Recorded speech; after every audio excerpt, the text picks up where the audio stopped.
საქართველოს თავისუფალი სტილით მოჭიდავეთა ნაკრების წევრმა ევროპის მოქმედმა ჩემპიონმა გიორგი ედიშერაშვილმა და ბერძნულ-რომაული სტილით მოჭიდავემ ლევან არაბულმა დოპინგ კონტროლის გავლა ვერ შეძლეს. საერთაშორისო სადოპინგო ორგანიზაციის ინფორმაციით, ქართველი სპორტსმენების სისხლში აკრძალული პრეპარატი მოსკოვში ევროპის თასის მსვლელობისას აღმოაჩინეს.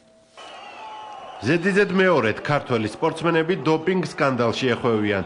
საქართველოს ძალოსნობის ნაკრების წარმომადგენლების შემდეგ დოპინგ კონტროლის გავლა მოჭიდავეებმაც ვერ შეძლეს. მათ შორისაა მოქმედი ევროპის ჩემპიონი გიორგი ედიშერაშვილი. ნაკრების ექიმი ზურაბ კახაბრიშვილი აცხადებს, რომ სპორტსმენებმა კარგად იცოდნენ აკრძალული პრეპარატების სია და მათ სისხლში აღმოჩენილი სტიმულატორი ინტერნეტის მეშვეობით თვითნებურად გამოიწერეს. ეს არის სინთეზური ხელოვნური დოპინგი, რომელიც სპორტსმენებს აი ეს პირდაპირ ინტერნეტით გამოწერილი პრეპარატები ზოგიერთმა არაც ლიცენზირებულმა და ეს კონტრაბანდულად თუ არ ვიცი შეიძლება ოფიციალურად შეტანილი, მაგრამ ეს არის დოპინგის სიაში, მათ არანაირი უფლება არ ქონდა სპორტსმენის შეეყანა შეცდომაში.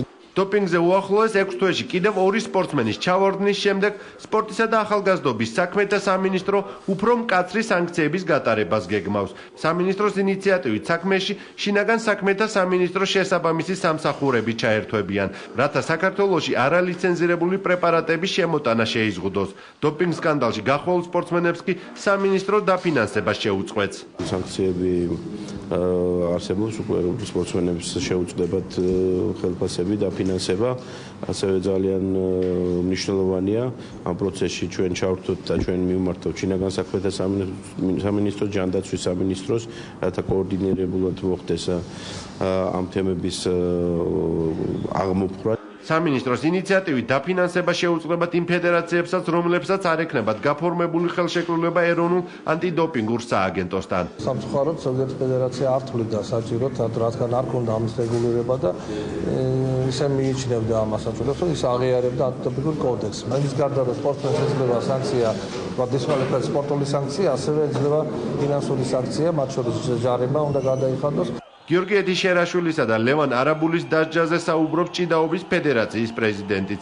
ლუკა კურტანიძე ამბობს, რომ კითხვის ნიშნის ქვეშ სპორტსმენებმა საკუთარი კარიერა დააყენეს.